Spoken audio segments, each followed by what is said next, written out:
Olá, gente. Eu sou a Zoe. Como é que vocês estão? Então, eu estou aqui dando sequência de uma forma mais solta, né? Assim, tentando ser espontânea, né? Ai, meu Deus. Então, é o seguinte, eu vou dar sequência ao vídeo sobre o Walter Benjamin, aquele texto, né, que eu estou lendo e comentando, né? E aí o que que acontece? Qual é o problema que nós enfrentamos na leitura passada? Um trecho em francês que eu não consegui copiar para colocar, sei lá, o trecho no Google Tradutor, né? Porque o problema é o seguinte, que eu descobri que tem alguns PDFs e parece que você não tem como fazer aquele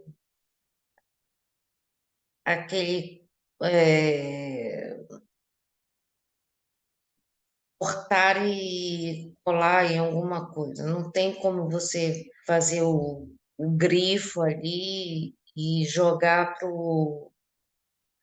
onde você quer o texto, né? Então eu tenho que descobrir um jeito de tentar traduzir isso assim, sem precisar que eu digite manualmente o texto. Eu também não tenho saco, né? Então, o que que acontece? A gente vai fazer o seguinte: eu vou compartilhar a tela. Aí, o que que vai acontecer? Eu vou fotografar com o celular e o celular vai me dar uma tradução do trecho que ficou faltando para a gente compreender o que que o texto quer dizer, tá bom? Vamos ver se funciona, se dá certo. Não gosto de deixar assunto pendente, né? Ou seja, fazer de conta que eu não falei que eu ia tentar traduzir esse negócio. Então, a gente vai fazer aqui mais ou menos ao vivo, beleza? Então, vamos lá, compartilhar.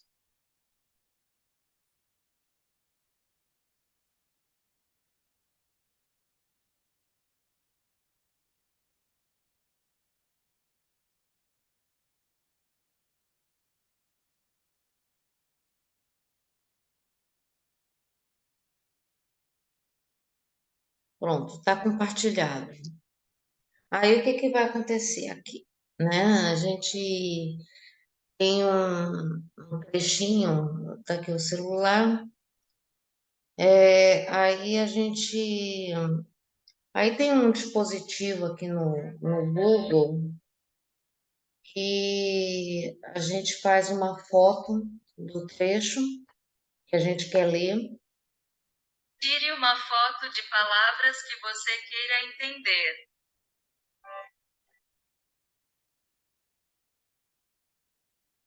Tire uma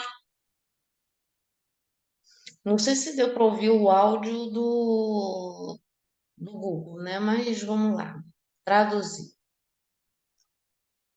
Ó, o que a gente estava tentando traduzir era um trecho escrito por Abel Gance, que compara o filme com os hieróglifos.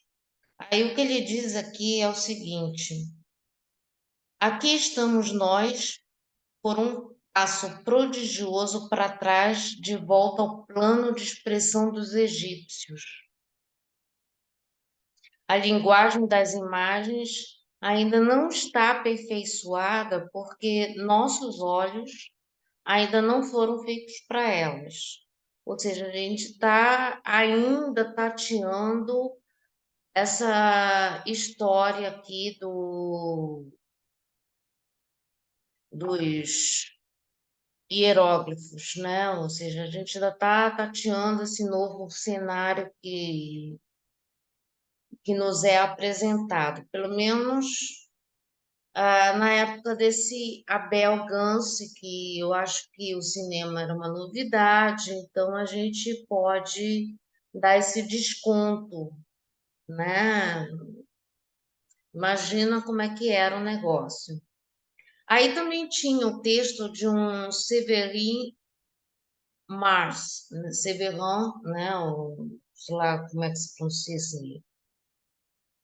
E, aí vamos, Tire uma foto de palavras que você queira entender. aí ele começa é, dizendo que arte tinha um sonho, mais poética ao mesmo tempo, mais real. Assim considerado, o cinematógrafo tornar-se-ia, ah, aqui deixa eu ver, tornar-se-ia, Tire uma foto de palavras que você queira entender.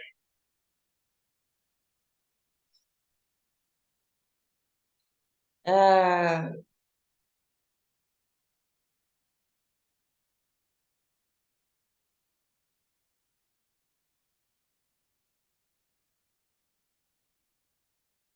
eu acho que aqui deu errado porque Tire uma foto de palavras que você queira entender.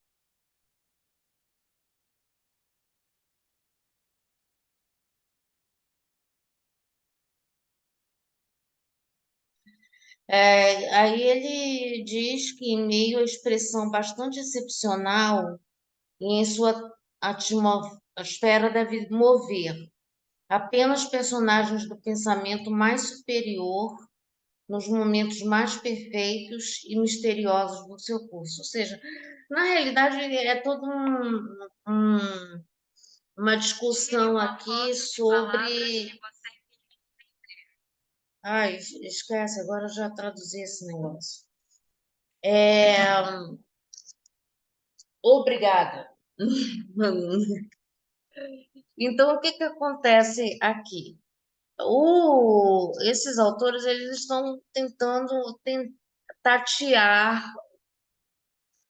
ou tentar entender essa dinâmica dessa nova arte que estamos tratando, que é o cinema, né? Então,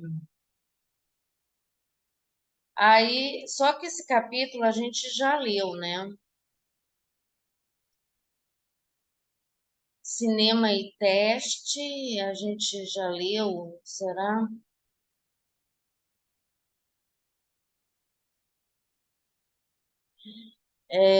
Que mais?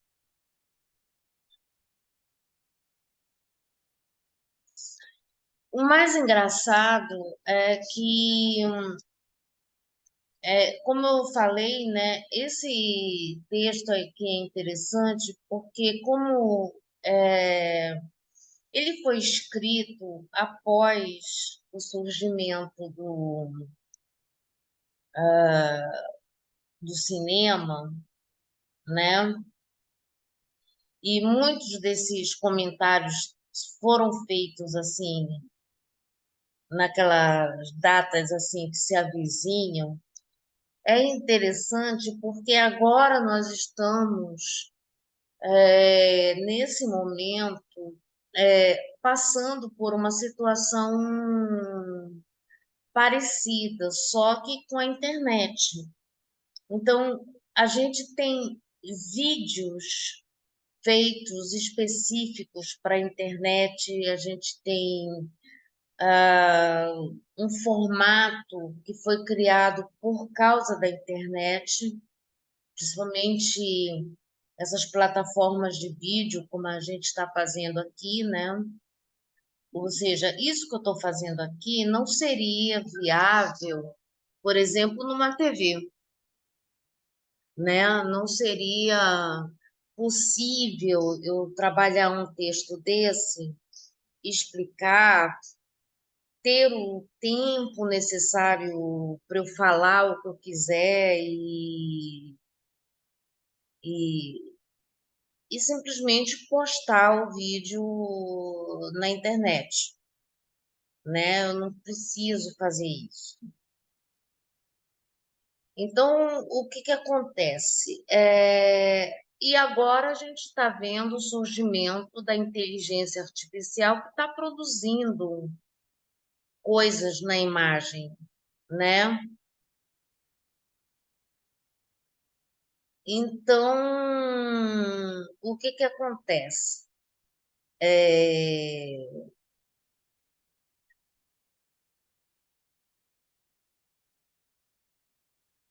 essa,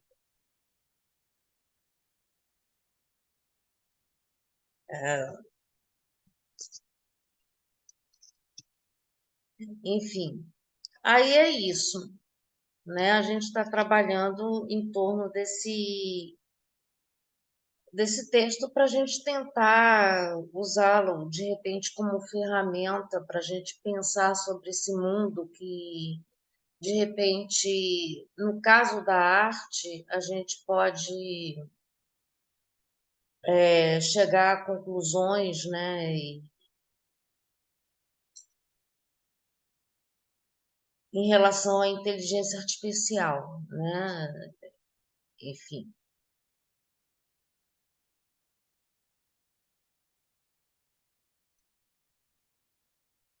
Então a gente ficou de ler nesse momento que, ah,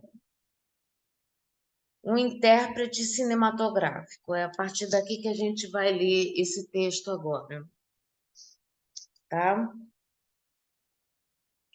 Eu estou me mexendo muito porque eu estou muito incomodada. Hoje eu estou agitada. Hoje a pessoa está agitada. Então é o seguinte: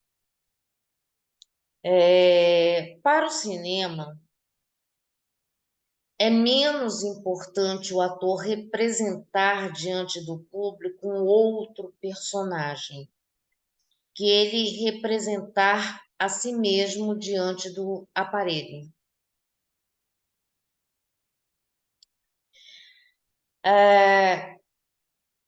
O que que ele quer dizer aqui?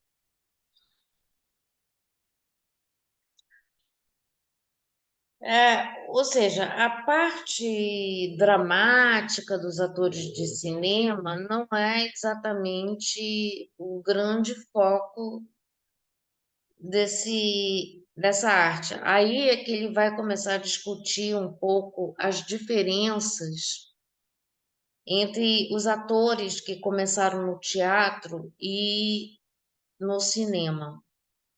Vai ter polêmica. Eu já vou logo avisando que vai ter polêmica, muita gente vai discordar, mas tentemos fazer tentar entender o ponto do cara, pelo menos, né? Que faz um pouco de sentido, né? Então, aí ele começa. Pirandello foi um dos primeiros a pressentir a metamorfose do ator através da experiência do teste. A circunstância de que seus comentários no romance Sidira limitam-se a salientar o lado negativo desse processo e em nada diminui o alcance de tais observações. Elas não são afetadas tampouco pelo fato de que está se referindo ao cinema mudo, pois o cinema falado não trouxe a esse processo qualquer modificação decisiva. O importante é que o intérprete representa para um aparelho, ou dois, no caso do cinema falado.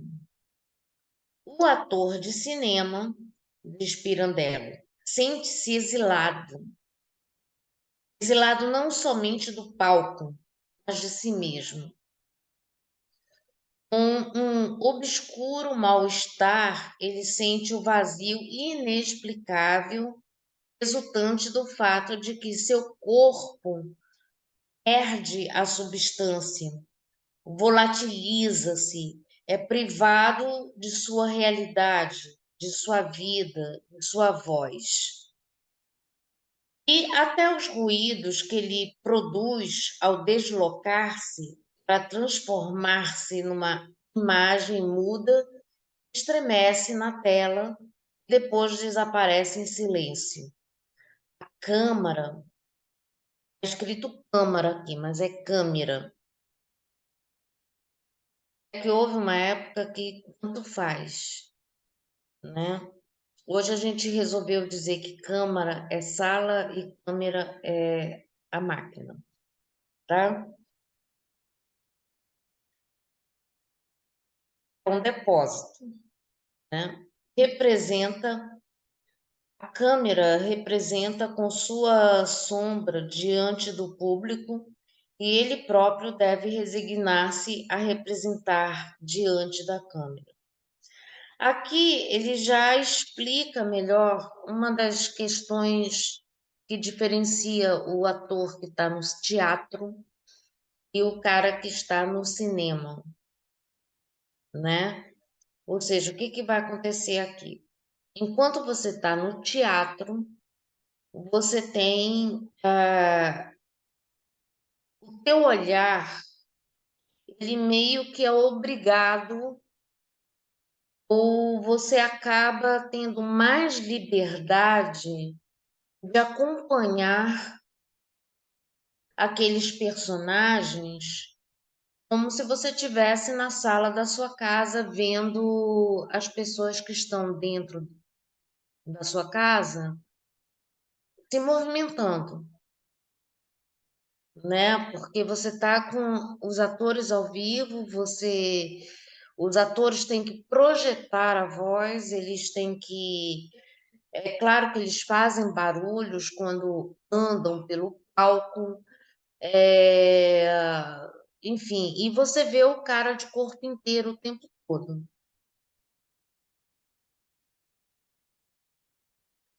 E às vezes é você, se você é, não ficar olhando o tempo todo para o corpo, você escolhe a parte do corpo que você olha no ator. Você tem essa possibilidade.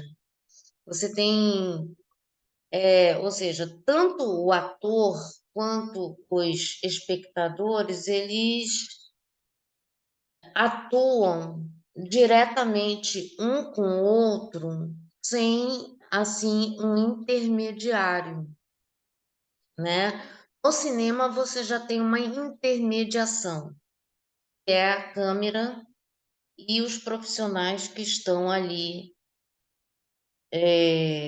trabalhando, né? E o que que acontece? O diretor é que vai escolher onde é que você vai, como espectador, olhar. Então, ele faz close, ele faz planos mais abertos, aí às vezes ele fecha na cara do ator, enfim, ele faz. Então, o que o cinema faz com você é te conduzir para onde o autor deseja que você vá. Se ele consegue, aí é outros 500. Aí nós temos outro problema que não é. Mas digamos que exista uma intenção do diretor, e se essas expectativas dele se realizarão, realizar-se-ão, eu estou usando uma mesóclise aqui, né? Eu me esqueci que no futuro é mesóclise, né? Mas tudo bem, a gente zoa com a mesóclise. Realizar-se-ão é, é outro problema, né? Porque aí é um problema das subjetividades. que nós encontramos. O diretor pensa uma coisa, o ator entrega outra, e quando chega na sala de cinema, os espectadores percebem uma terceira, quarta, quinta coisa completamente diferente. Enfim, a arte tem essa liberdade, em relação a quem assiste, a quem faz, a quem, enfim, são questões interessantes aí que também fica para a discussão e debate, tá bom? Então,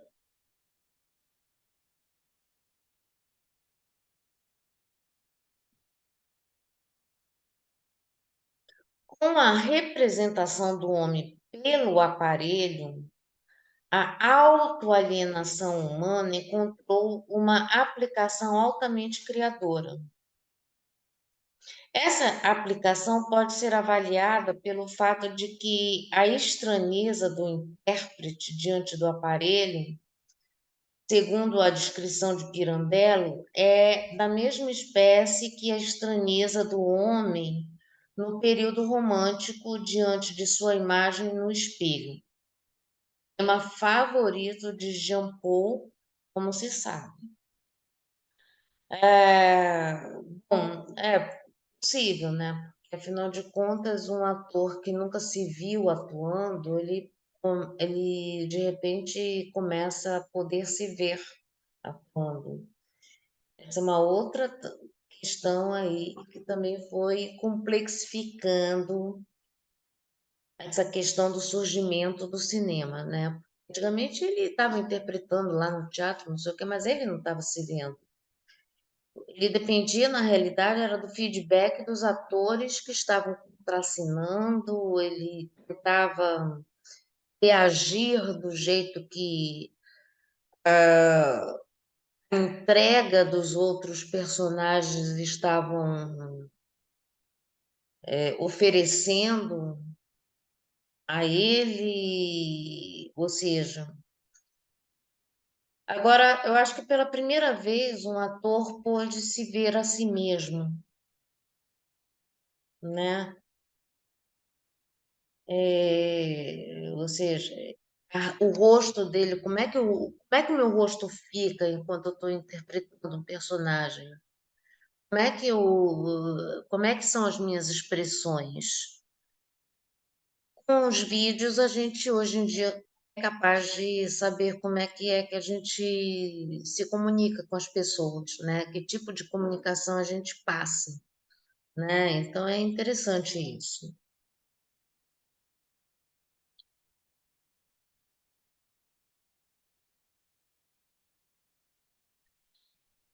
E a fotografia também, né? E hoje em dia a gente pode se filmar assim mesmo como eu estou fazendo aqui agora, né? Ou seja, eu estou me vendo mais ou menos do jeito que vocês sempre me viram e eu de repente eu não sabia que eu era assim, né? É uma coisa muito interessante isso. Então, que mais? Hoje essa imagem especular no sentido de espelho, se torna destacável e transportável. Transportável para onde? Para um lugar em que ela possa ser vista pela massa. Naturalmente, o intérprete tem plena consciência desse fato em todos os momentos. Então, ele sabe que depois que as gravações terminarem, a imagem dele vai circular pelo mundo, tá? Então, ele sabe quando está diante da câmera, sua relação é, em última instância, a massa. Ou seja, a câmera ali é o que mais próximo ele tem de um espectador. O diretor, eu acho que ele já está acostumado no teatro, né? Porque no teatro também tem o diretor, também tem uma pessoa que dirige as cenas. Então, eu acho que a grande novidade, o que mais se parece ali com um espectador é a câmera, porque é quem não vai dar palpite, pelo menos não ao vivo, né? Então, nesse caso, é a câmera, é ela que vai controlar. Ela quem? A câmera. E ela precisamente não está visível, não existe ainda, enquanto o ator executa a atividade que será por ela controlada. Mas a autoridade desse controle é reforçada por tal invisibilidade. Não se deve, evidentemente, esquecer que a utilização política desse controle terá que esperar até que o cinema se liberte da sua exploração pelo capitalismo. Como vemos,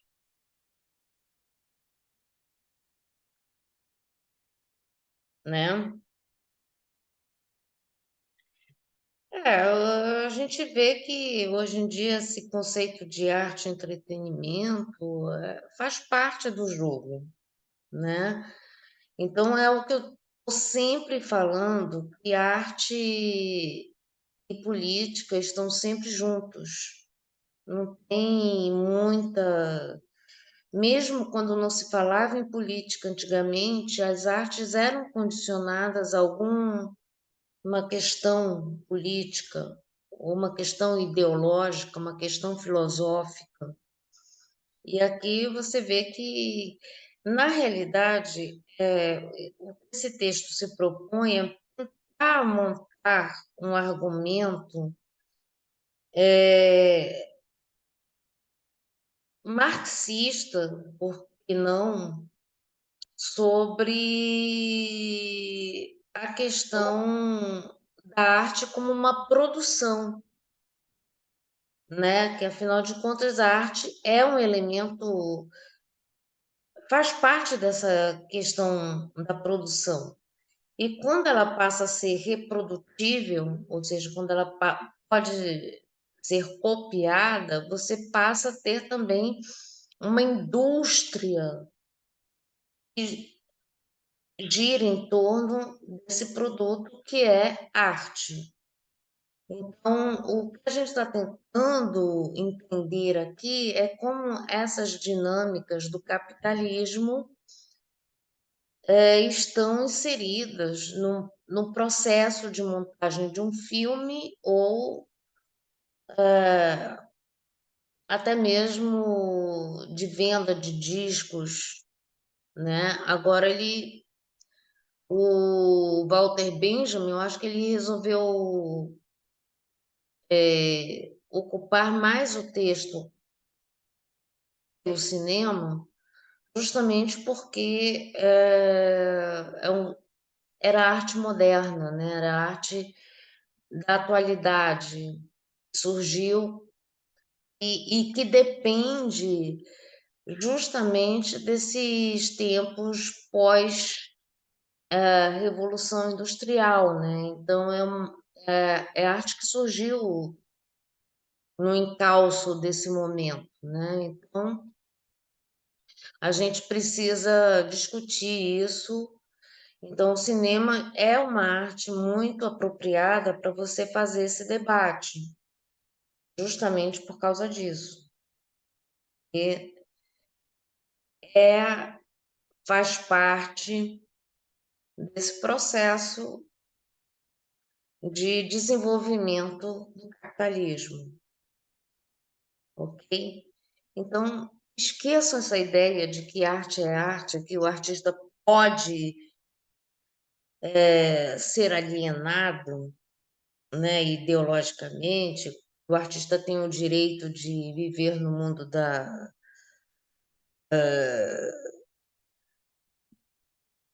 viver assim, sem se interessar por esses aspectos políticos, né?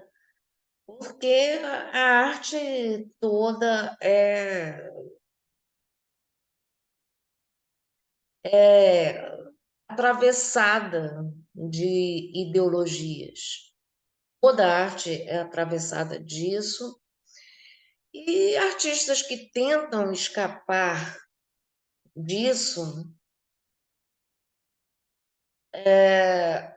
acabam num lado meio sombrio, né? Digamos assim, não é mesmo, Regininha? Não é mesmo, Cássia Kiss? Então é isso, né? A gente tem que discutir isso aqui, tá?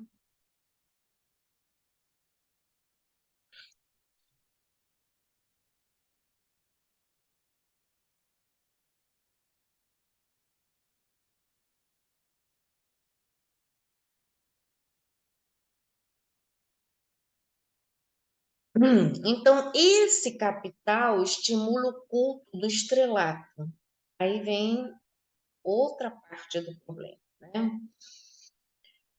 E não visa conservar apenas a magia da personalidade, a muito reduzida ao clarão putrefato que emana do seu caráter de mercadoria, mas também o seu complemento, o culto do público, e estimula, além disso, a consciência corrupta das massas, que o fascismo tenta pôr no lugar de sua consciência de classe.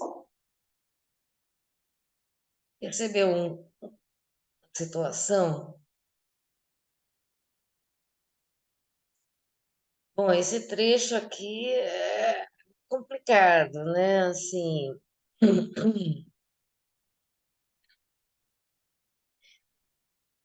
a questão aqui do clarão putrefato, né, que eu acho que ele está querendo colocar aqui, é porque é o seguinte, que quando o capitalismo tenta fazer uma arte de massa, ele tenta fazer uma arte isenta de uma discussão também de luta de classes.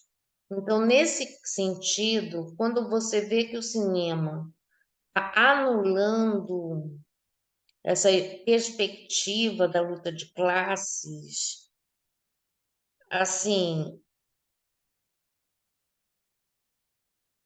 quando se propõe a ser uma arte de massas, assim, aqui o nosso Valtinho está dizendo assim, gente, cuidado com o fascismo, cuidado com esse negócio de tentar nivelar todo mundo como se fosse todo mundo igual, pacificar os ânimos da multidão, você acaba perdendo esse horizonte, tá?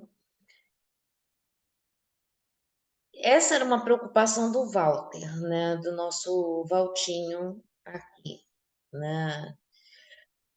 Agora é aquela coisa, né? Eu, de uma certa forma, eu concordo, porque você vê que tem muita coisa no cinema hoje em dia e a gente percebe claramente que é um aceno ao fascismo,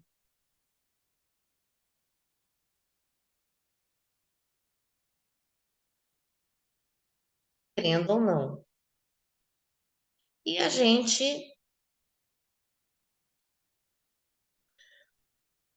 desde que a pessoa saiba que é isso que está acontecendo ali na frente dela, eu acho que os problemas se reduzem, né? Porque você pelo menos sai com senso crítico, tá? E essa questão de colocar os atores também numa condição de ídolos, de pessoas intransponíveis, né, inacessíveis, também tem um caráter um tanto quanto suspeito aí desse negócio do culto à personalidade que circunda em torno dessa arte aí que está surgindo no século XX, né? Ou seja, o fenômeno dos astros do cinema, estrelas de cinema, né? Aí você tem uma pessoa lá que tem uma beleza que você é inacessível para muitos, né? E tal. Nesse sentido, eu ainda prefiro as artes brasileiras, porque sei lá, eu tenho sempre a impressão de que os atores brasileiros parecem mais gente como a gente. Não sei se é a nossa identidade nacional que está ali, né? Que faz com que a gente ache que a gente vai conseguir tomar um chopp com a Fernanda Montenegro, mas eu não tenho essa mesma sensação em relação a Meryl Streep, por exemplo, né? Então, eu acho que Hollywood jogou isso assim para um nível perigoso, digamos assim, tá?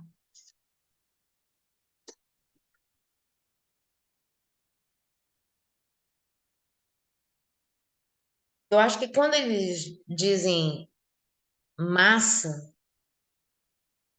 é massa mesmo, tá? É uma coisa que informa. E a massa, você sabe, você faz o formato que você quer da massa, né? Então, temos um certo problema aqui.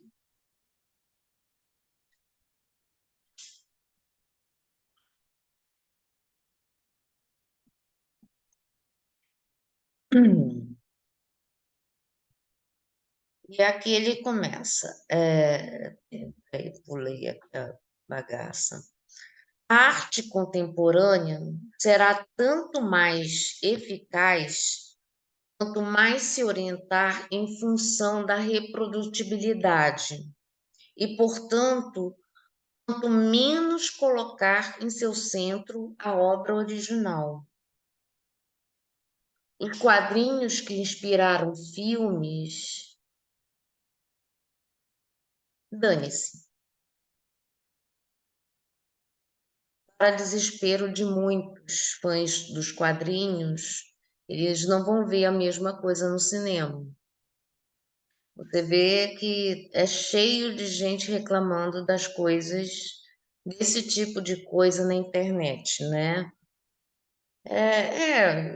A coisa já nasceu assim. Eu acho que tende a permanecer assim, gostemos ou não. Aceita, tá?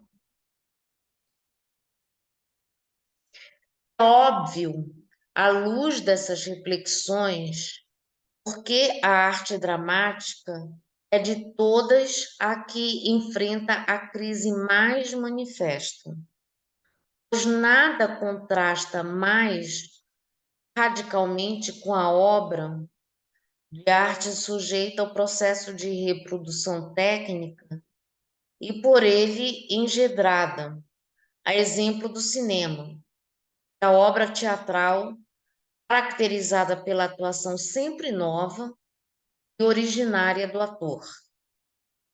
Esse é um outro ponto importante a se destacar sobre a diferença entre um ator de cinema e um de teatro.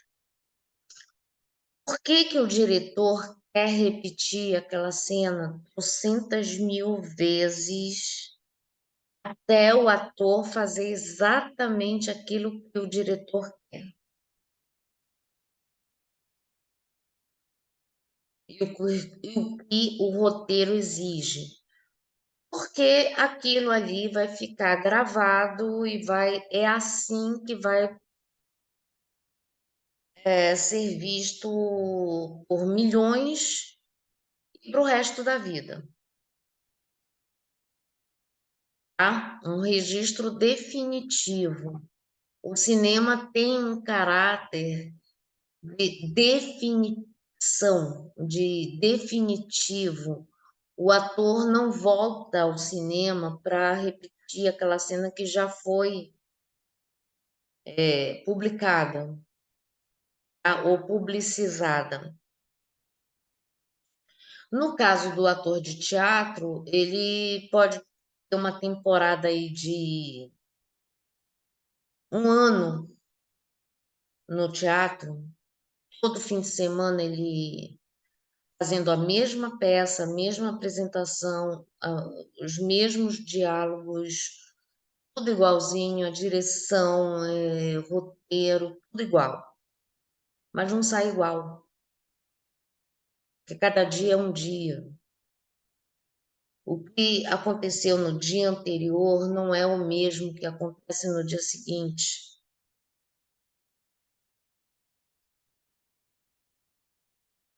No dia anterior, o ator podia estar muito bem, estar com uma disposição do caramba, não sei o quê, e no dia seguinte está com uma dor de cabeça que não consegue.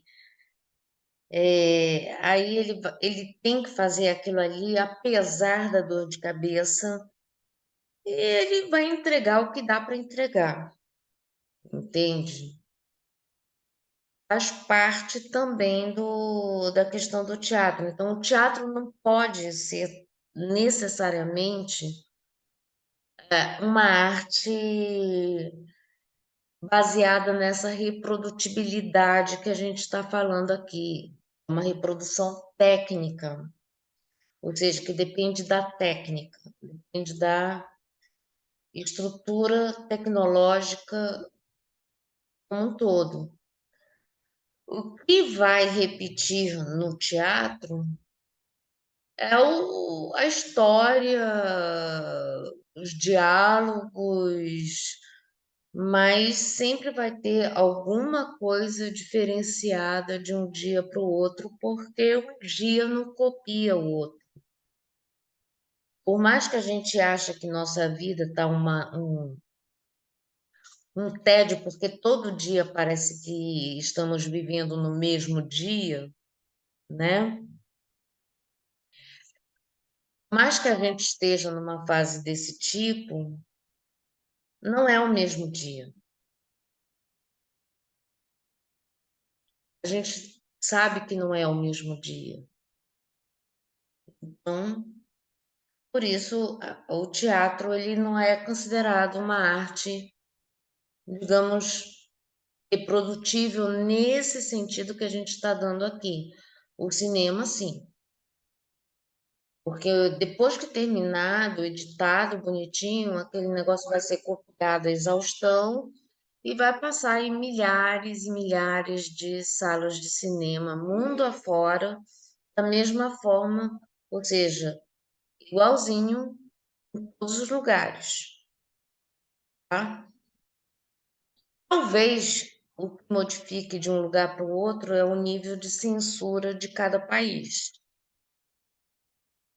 ok?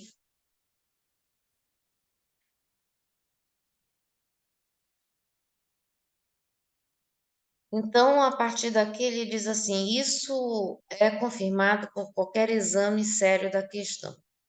Desde muito, os observadores especializados reconheceram que os maiores efeitos são alcançados quando os atores representam o menos possível.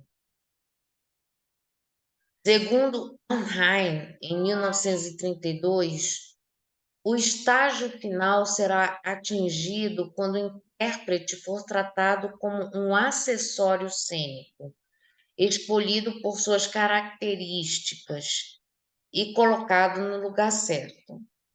Aqui vamos ver o que está escrito.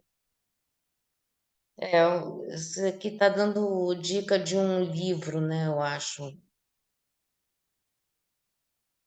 Filmes aus Kunst, né? Enfim. O que ele está querendo dizer aqui é que no cinema, os atores eles acabam sendo, sim, escolhidos por características específicas.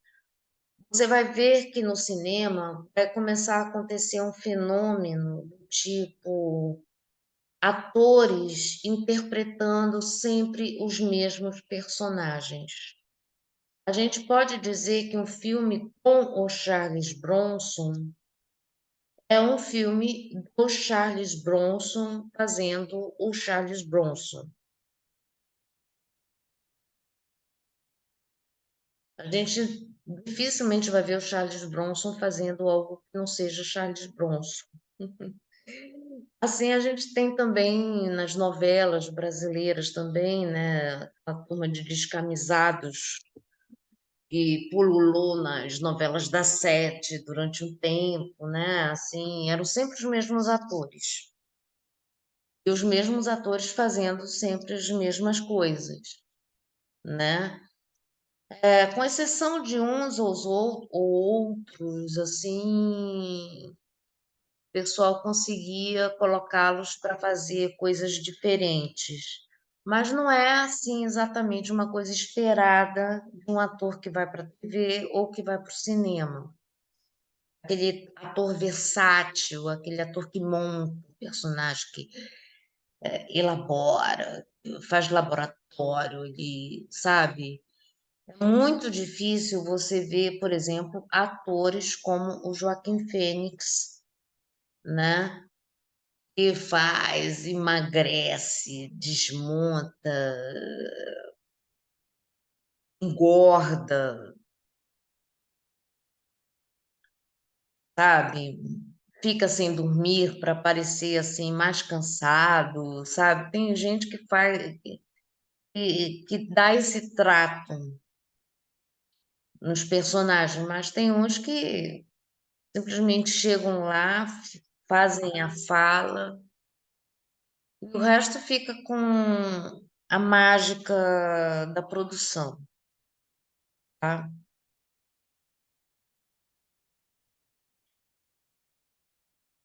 Faz parte, mas não é tão esperado que um ator de cinema tenha esses processos de pesquisa de personagem, de ensaios e, enfim.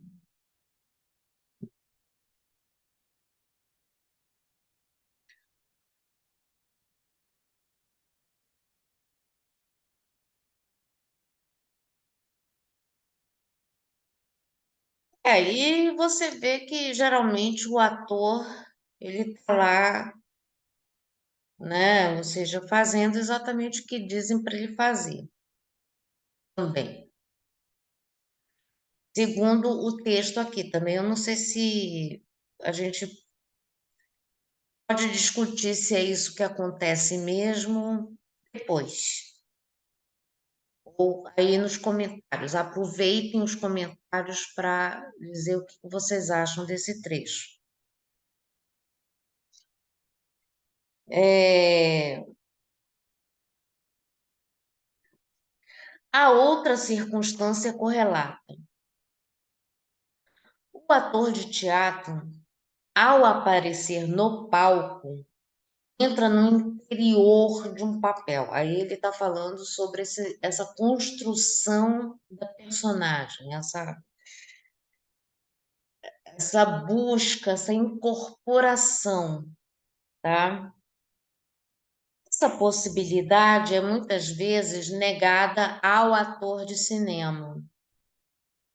Sua atuação não é unitária, mas decomposta em várias sequências individuais, cuja concretização é determinada por fatores puramente aleatórios, como o aluguel do estúdio, disponibilidade dos outros atores, cenografia.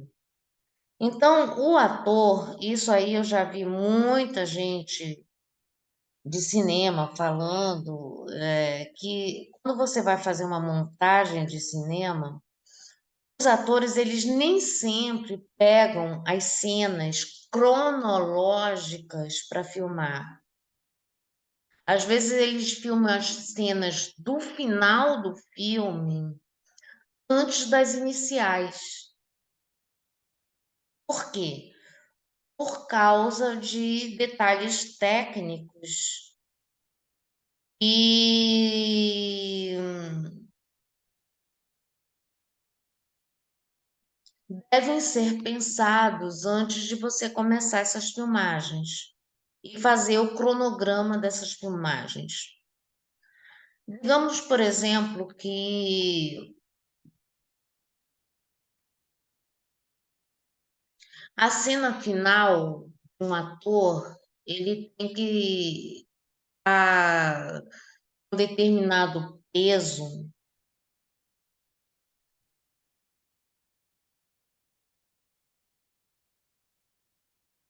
e depois ele começa o filme com outro,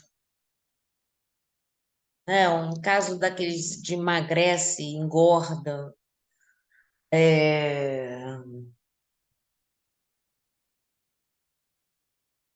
enfim, pinta o cabelo. Então você tem que chegar no cinema com o. Então, de repente, o que que é mais fácil? Ele engordar ou emagrecer? Então, as cenas que a pessoa precisa estar magra ou precisa estar gorda, dependendo da dificuldade, talvez tenham que vir antes, para que durante, né, enfim, dá um tempo para a filmagem, para depois retomar já com um ator devidamente mais magro, mais gordo. Enfim, tem todo um trabalho aí que só tem que pensar antes de escolher o que que vai ser gravado primeiro, né? Tem muito disso. O set vai estar tudo pronto no dia. O que está pronto agora? É a casa do fulano, então vamos gravar todas as cenas nesse set aqui, e depois a gente grava. Enfim, eles fazem. Então, o ator ele nunca vai ter a noção do todo até o filme sair. Se a coisa é feita dessa forma, ele vai sentir o resultado depois que o filme for estreado, ou exibido assim para convidados, aquela coisa toda, né? Saber como é que ficou o negócio. Então, o filme ele tem essa característica também. Então, você não adianta você ir crescendo o seu personagem demais. Assim, não, porque eu comecei, minha personagem estava de um jeito. Aí eu tô ao longo da peça fazendo uma transformação nessa personagem. Isso no teatro. Então, eu estou acompanhando aquele processo da personagem. No cinema, eu não tenho como fazer isso,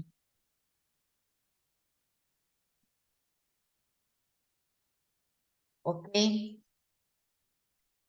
Até tenho, mas a dinâmica de como isso acontece no cinema é completamente diferente do teatro e não é cronologicamente, ou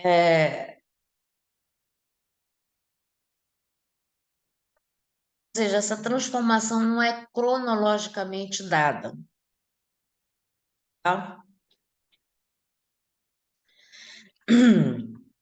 Assim, pode-se filmar no estúdio um autor saltando de um andaime como se fosse uma janela, mas a fuga subsequente será talvez rodada semanas depois, numa tomada externa.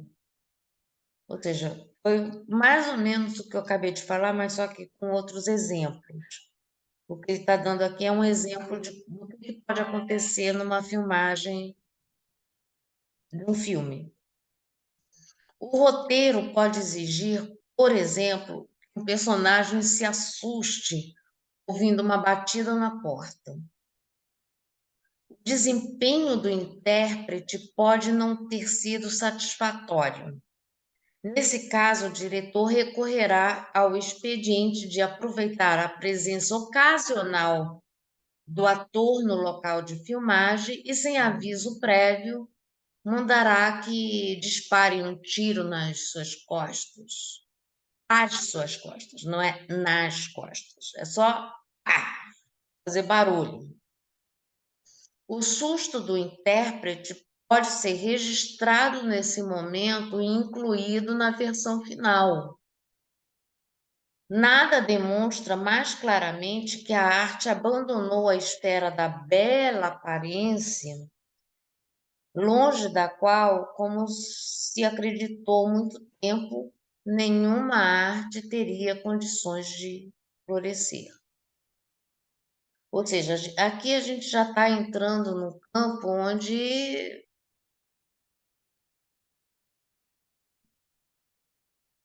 a aparência já começa a se distanciar cada vez mais da realidade, né? Porque o cara realmente, no resultado final do filme, o susto foi provocado pelo barulho de porta que está na cena. Mas, quando a gente vai ver a realidade, o susto foi provocado por um recurso.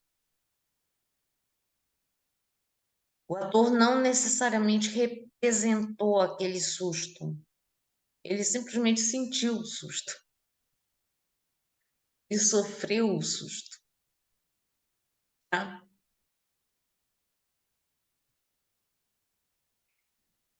Aqui, o procedimento do diretor para filmar o susto do personagem provoca experimentalmente um susto real no intérprete. E é totalmente adequado ao cinema cinematográfico.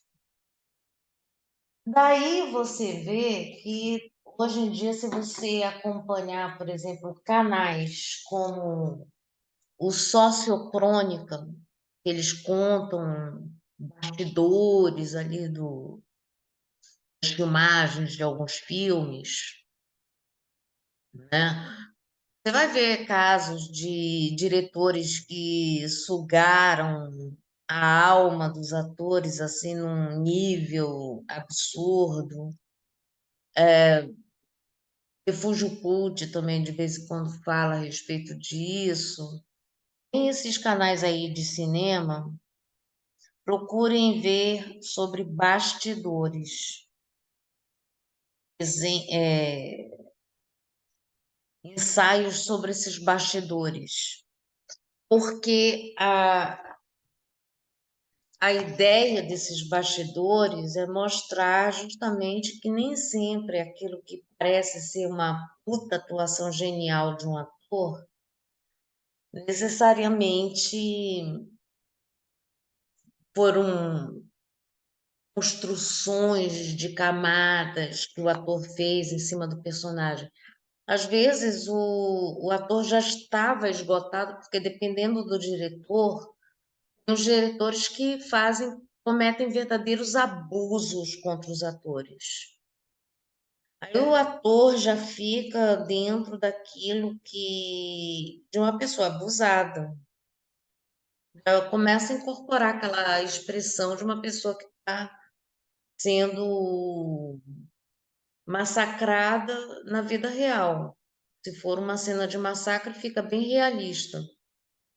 Parece que uma atriz que sofreu horrores durante as gravações de um filme foi aquela mulher lá, que era a esposa do Jack Nicholson, lá no filme O Iluminado. Dizem que a mulher sofreu horrores nos bastidores daquele filme. Então, aí você vê o resultado, é uma mistura do que ela estava sofrendo com o que o personagem tinha que transmitir. Então, é uma coisa bem maluca, né? Complexa, né? Então, o procedimento do diretor para filmar o susto que já foi, né? Durante a filmagem, nenhum intérprete pode reivindicar o direito de perceber o contexto total no qual se insere sua própria ação. A exigência de um desempenho independente de qualquer contexto vivido, através de situações externas ao espetáculo, é comum a todos os testes, tanto os esportivos como os cinematográficos. Esse fato foi ocasionalmente posto em evidência por Asta Nielsen, de modo impressionante. Certa vez, houve uma pausa no estúdio, rodava-se um filme baseado em O Idiota de Dostoiévski. Asta Nielsen, que representava o papel de Aglaia, conversava com um amigo. A cena seguinte, uma das mais importantes, seria o episódio em que Aglaia observa de longe o príncipe Mishkin, passeando com Nastácia Filipo, Filipovna, Filipovna, e começa a chorar. Asta Nielsen, que durante a conversa recusara todos os elogios do seu interlocutor, viu de repente a atriz que fazia o papel de Nastácia tomando seu café da manhã, enquanto caminhava de um lado para o outro,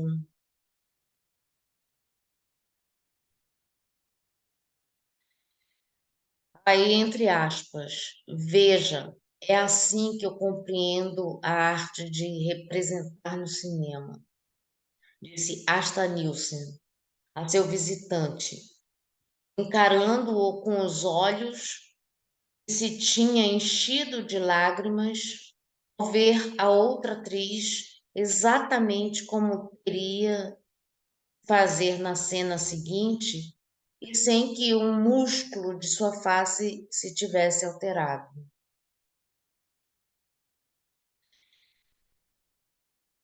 Aqui ela está contando um caso anedótico, né? Uma atriz de teatro que foi para o cinema e que é acostumada a fazer cenas mais histriônicas no teatro, porque o teatro exige que você fale mais alto, que você gesticule mais, que você contorça mais o rosto, enquanto que no cinema você não pode movimentar tanta musculatura assim, porque senão fica um negócio muito assim, eles achavam que ficava esquisito. Talvez porque a tela ficasse muito grande, aí o rosto do ator no close, por exemplo, também fica muito grande. Aí se você for, por exemplo, fazer muita careta, fica um negócio mais, fica muito over, né? No cinema mudo, você ainda havia mais teatralidade, porque os caras tinham que realmente expressar tudo aquilo no rosto. No cinema falado, Não precisa tanto do rosto assim para você colocar as intenções do personagem. Você pode usar a fala. A fala pode fazer uma coisa que o rosto não precisa fazer. Não é que não possa, é que também é aquela coisa de eliminar elementos desnecessários da obra, tá? Então,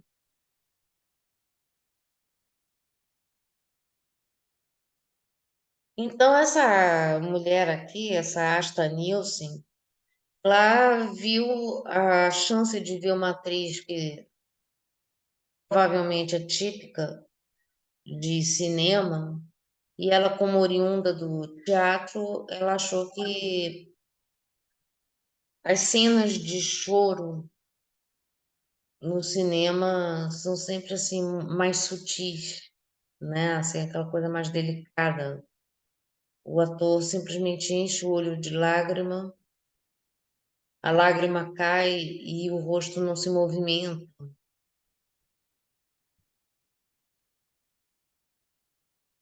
Até se movimenta, mas é o que eu estou colocando aqui do. Enquanto que no teatro a pessoa faz um drama, se descabela, enfim.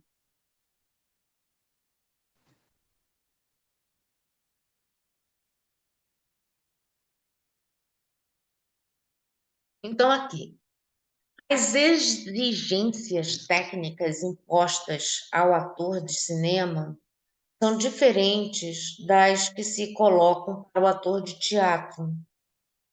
Os astros cinematográficos só muito raramente são bons atores, no sentido do teatro. Ou seja, às vezes, o que ele está querendo dizer aqui, eu vou ter mais um pouco para explicar isso. Ao contrário, em sua maioria foram atores de segunda ou terceira ordem, aos quais o cinema abriu uma grande carreira. Do mesmo modo, os atores de cinema que tentaram passar da tela para o palco não foram, em geral, os melhores. Está ligado à natureza específica do cinema, pela qual é menos importante que o intérprete represente um personagem diante do público, que ele represente a si mesmo diante da câmera. Então, o que ele está querendo dizer aqui é que, independente do talento, assim, isso aí já é um comentário meu para não ficar parecendo, estou concordando 100% com o texto. O que ele está querendo dizer aqui, primeiro, é que você tem o teatro e o cinema, são duas mídias completamente diferentes.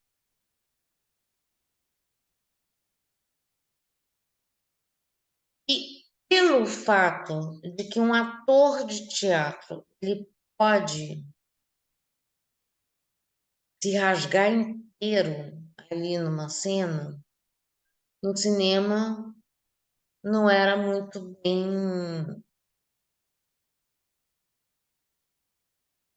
não era muito bem-vindo esse, né? Então, o que que acontece?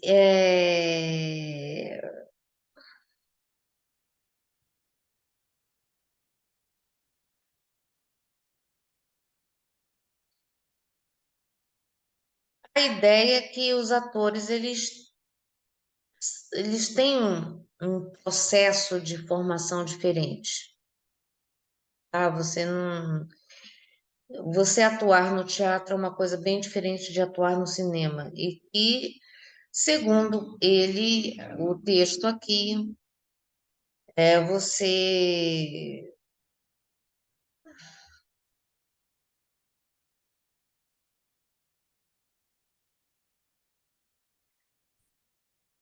o ator, de um, muito raramente se dá bem no outro meio, tá? Então, o ator cinematográfico típico só representa a si mesmo.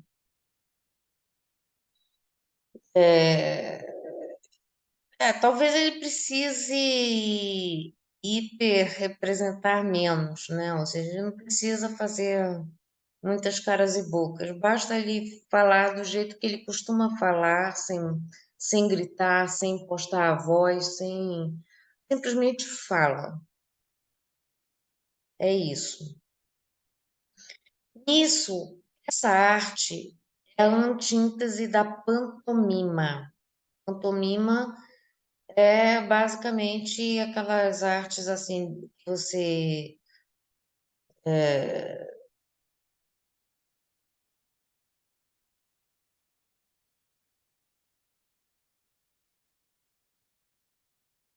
usa máscaras, assim, pantomima eu não entendo muito bem disso aqui não, mas vamos seguir adiante. Essa circunstância limita seu campo de ação no palco, mas o amplia extraordinariamente no cinema. Pois o astro de cinema,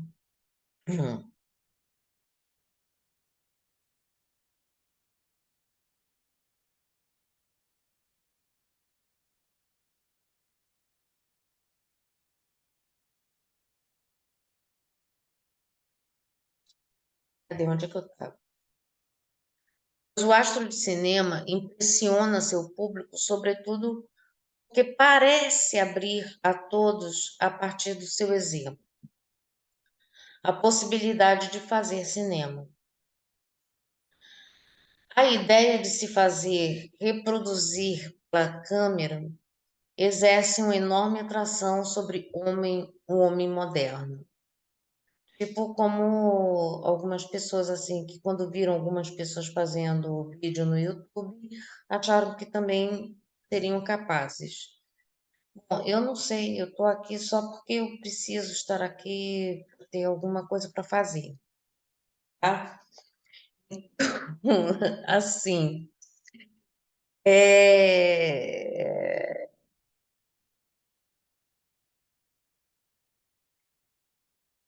mas é claro que a gente vê que tem umas figuras que dão mais certo que outras, né? E outras são flopadas, como eu, né?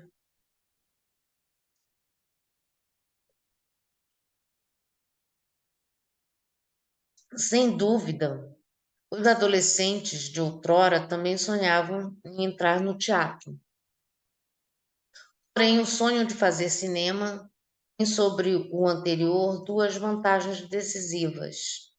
Em primeiro lugar, é realizável porque o cinema absorve muito mais atores que o teatro. E também são muito mais descartáveis, como sabemos, né? Já que no filme cada intérprete representa somente a si mesmo. Em segundo lugar, é mais audacioso porque a ideia de uma difusão em massa da sua própria figura, de sua própria voz, faz empalidecer a glória do grande artista teatral. Ou seja, se Fernanda Montenegro não tivesse ido para a TV,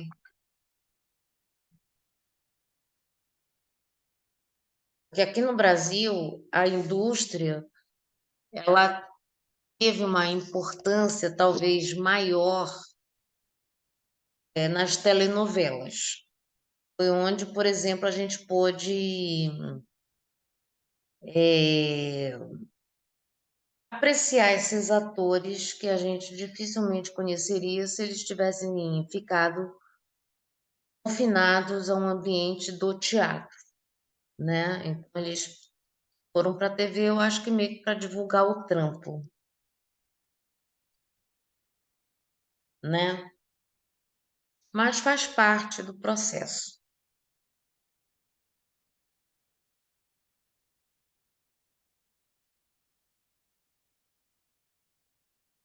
E vamos combinar, né? Cinema e TV, você tem uma visibilidade absurdamente maior, né?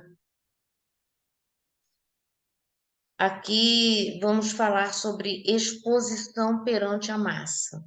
Aí a gente finaliza esse vídeo com esse texto aqui, tá? Aí a gente deixa outras partes para depois. A metamorfose do modo de exposição pela técnica na reprodução é visível também na política. Voltamos para a política. Esse texto é basicamente uma análise política. Não se esqueçam disso. Esse texto é uma análise política da arte, tá? Pensem sempre em questões assim que você consegue adaptar, assim, por exemplo, aura tem uma coisa do fetiche, né? Valor de culto, valor de exposição, alienação. Pensa em tudo isso que não está sendo falado com essas palavras, mas está direto aqui no texto sendo falado. Beleza? Direto. E é importante que a gente pense nisso, até porque entender o que vai acontecer, né? O que está acontecendo, um ator, uma atriz, um musicista, um artista em geral, ou seja, como é que a gente, nós como artistas, podemos entender essas dinâmicas do capitalismo, principalmente. Lembre-se, é capitalismo, nós estamos analisando tudo isso num viés capitalista, tá? E uma crítica a esse viés. Ou seja,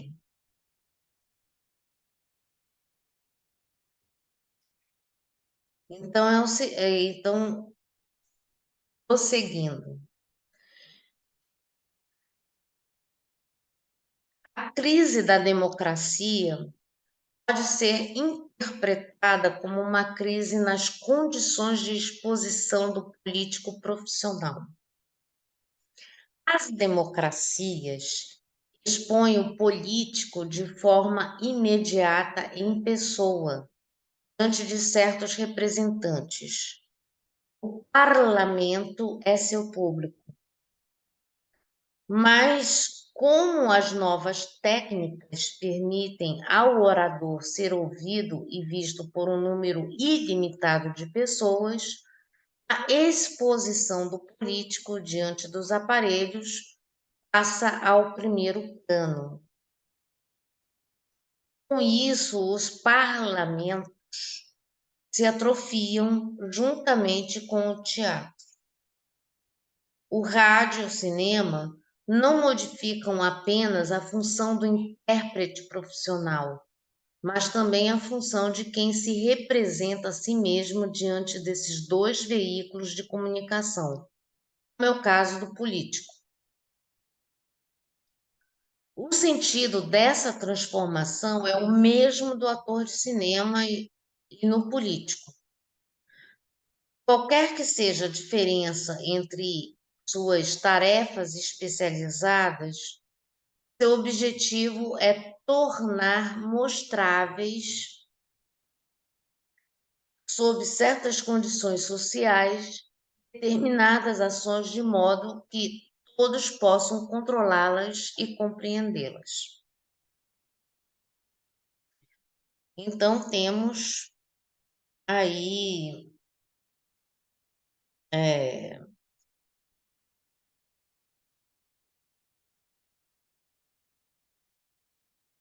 Hoje você. A gente que nasceu depois do surgimento da TV, é super normal a gente ver o que que um político pensa. Com a internet, a coisa só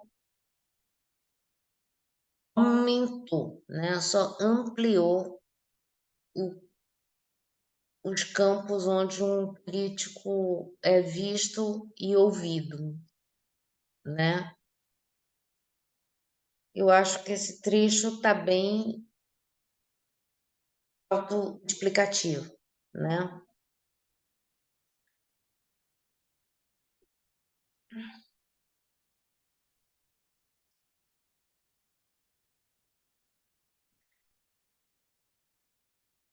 Então, seu objetivo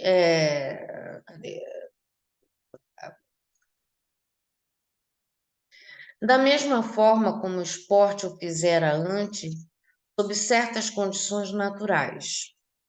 Esse fenômeno determina um novo processo de seleção, uma seleção diante do aparelho, do qual emergem como vencedores o campeão, o astro e o ditador.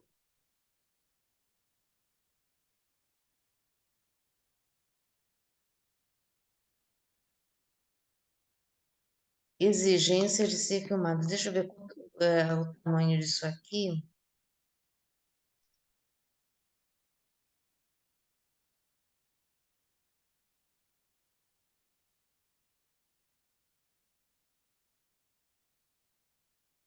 Eu acho que eu vou terminar por aqui, aí a gente fica com essa.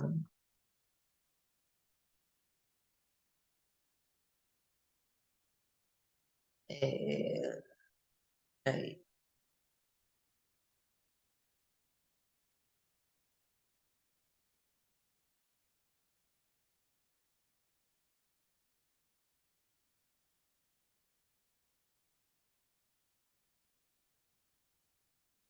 é, esse trecho que a gente vai ler no próximo. Exigência de ser filmado. Ainda tem. é, Deixa eu ver aqui quanto tempo a gente ainda tem de. Das páginas ainda temos.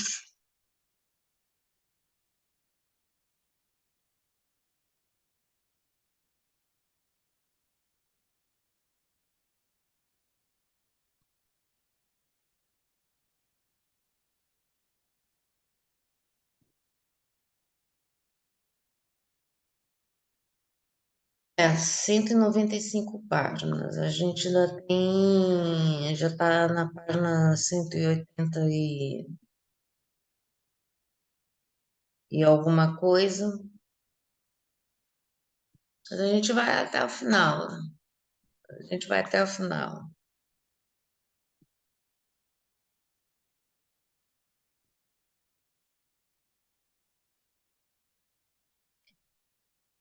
Assim, a gente. Faltam mais 10 páginas aqui. A gente tenta fazer 5 páginas num outro vídeo e mais 5 no outro. A gente vai tentar fazer isso, tá? Enfim, gente, esse é o trecho que a gente vai ficar aqui, né? Vou tentar descompartilhar isso aqui, porque eu vou compartilhar agora.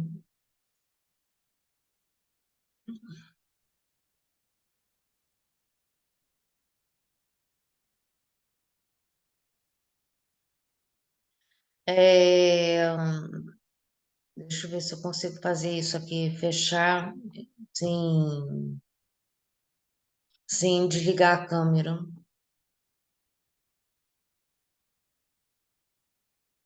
Ah, sim, eu não posso.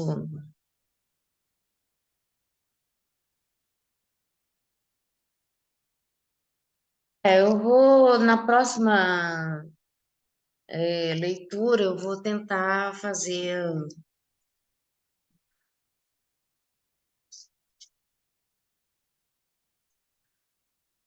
no final, talvez eu faça um apêndice, depois que eu terminar essa leitura, daí eu faço um vídeo adendo, mostrar algumas coisinhas aqui, né?